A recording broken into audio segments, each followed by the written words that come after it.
What to say when you talk to yourself. There's a story behind that. This is your daily message from Chad number 819 to upgrade your mental game today by telling yourself a better story. Because the most important story you hear is the story you tell yourself.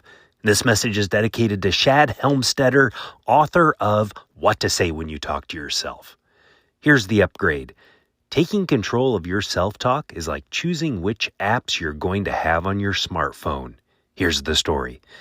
There are approximately 4 million smartphone applications available across the major global app stores. The two dominant platforms, Apple and Google, together account for over 95% of the mobile app ecosystem outside of China. These stores host the vast majority of apps accessible to the world's roughly 6.3 billion smartphone users. Like there are millions of apps to run on phones, there are millions of ways for people to talk to themselves.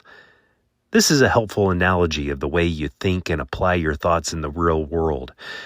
You can run all sorts of thoughts through your brain, just like you can run all sorts of apps on your smartphone. And then you can use those thoughts to take action in the real world, just like you can utilize apps. You can learn, track, calculate, write, etc. People use their brains for all sorts of things, just like the functions of a smartphone vary. I'm adapting slightly this analogy from Helmstetter. He submits that the way a person talks to themselves is the software that runs our hardware. The function of your life is simply the results of the apps you've downloaded. Your self-talk, the way you talk to yourself, runs your life.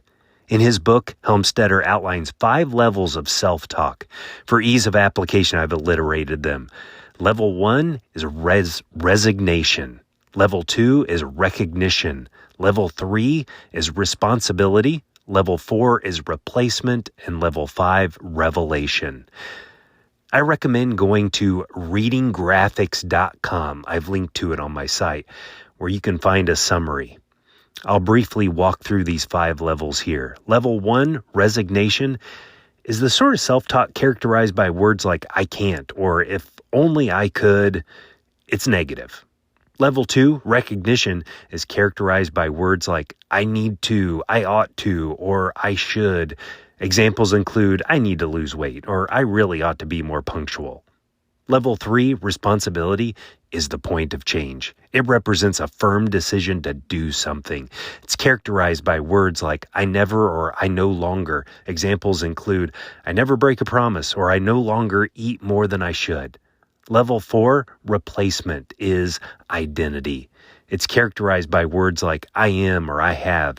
Examples include I'm in control of my actions. I have a great memory, or I am a winner. Level 5, revelation, is beyond yourself. It's mystical. I understand what Helmstetter is trying to describe, but I recognize it's a little woo-woo-y to discuss for most people. So these are the 5 levels of self-talk that Helmstetter outlines. You change by changing the way you talk to yourself. Helmstetter says, learning to manage, control, and direct the resources of your mind is the greatest challenge you will ever face. The better story to tell yourself is, I am the sole steward of what I say to myself.